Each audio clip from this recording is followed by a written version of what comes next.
하늘을 찢는 미사일의 굉음, 그리고 연이어 터지는 거대한 화염. 지금 레바논 남부에서 벌어지고 있는 일들은 상상을 초월하는 공포 그 자체입니다.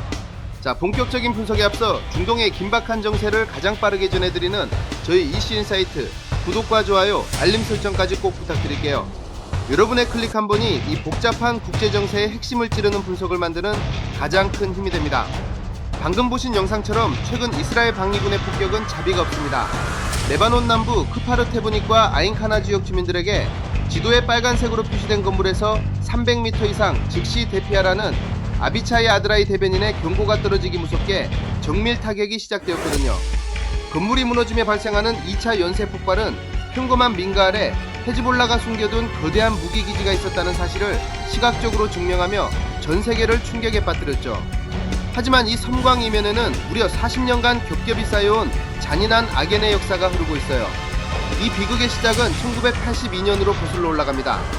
당시 이스라엘은 자국을 위협하던 팔레스타인 해방기구, 즉 PLO를 완전히 소탕하고 자신들에게 유리한 정치 세력을 레바논에 세우기 위해 국경을 넘었습니다.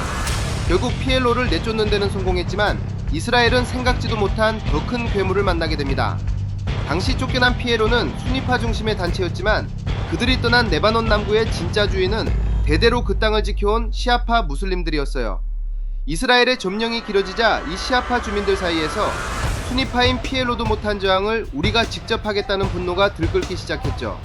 바로 이 시점에 시아파 맹주인 이란이 개입해서 흩어져 있던 무장 세력들을 하나로 묶어 결성한 것이 바로 하나님의 정당 헤즈볼라입니다. 외부 세력이 사라진 자리에 이란의 지원을 받는 더 강력한 자생적 세력이 들어앉은 셈이에요. 양측의 갈등이 본격적으로 불을 뿜은 건 2006년이었어요. 헤즈볼라가 이스라엘군 대원들을 납치하고 살해하자 이스라엘은 34일간 레바논 전역을 초토화하는 폭격으로 맞섰습니다. 당시 이스라엘은 헤즈볼라를 완전히 없애지는 못해 정치적 패배라는 평가를 받기도 했지만 헤즈볼라에게 이스라엘이 결코 가만히 있지 않는다는 공포를 확실히 각인시키는 계기가 되기도 했어요. 최근 이스라엘이 보여주는 행보는 이 2006년의 교훈을 바탕으로 한 철저한 전략의 산물입니다. 무작정 지상군을 밀어넣기보다 지휘부의 머리부터 자르는 방식을 택한 것이죠. 지난 9월 전 세계를 놀라게 한 삐삐와 무전기 동시다발 폭발 사건은 그 시작이었는데요. 여기서 궁금한 점이 생기죠. 왜 이들은 휴대폰을 두고 삐삐나 무전기를 썼을까요? 사실 헤즈볼라 수뇌부는 대원들에게 휴대폰 사용을 엄격히 금지했어요.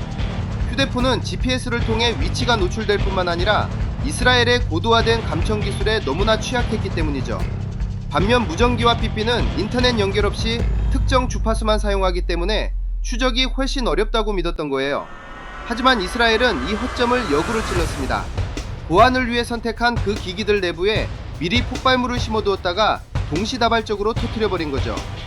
이후 이스라엘은 32년간 조직을 이끌어온 최고 지도자 나스랄라를 암살하고 유력한 후계자인 사피에딘마저 폭격으로 제거하면서 헤즈볼라의 지휘 체계를 사실상 마비시켰거든요. 그런데 테러 단체로 규정된 헤즈볼라가 왜 이렇게 오랫동안 버틸 수 있는 걸까요? 그건 이들이 단순한 무장 단체를 넘어 레바논 의회의 상당수 의석을 차지하고 교육과 의료까지 책임지는 정식 정당이기 때문입니다. 동맹 세력까지 합치면 전체 의석의 절반 가까이를 통제하고 있어서 레바논 정부조차 건드릴 수 없는 국가 안의 국가가 되어버린 거죠.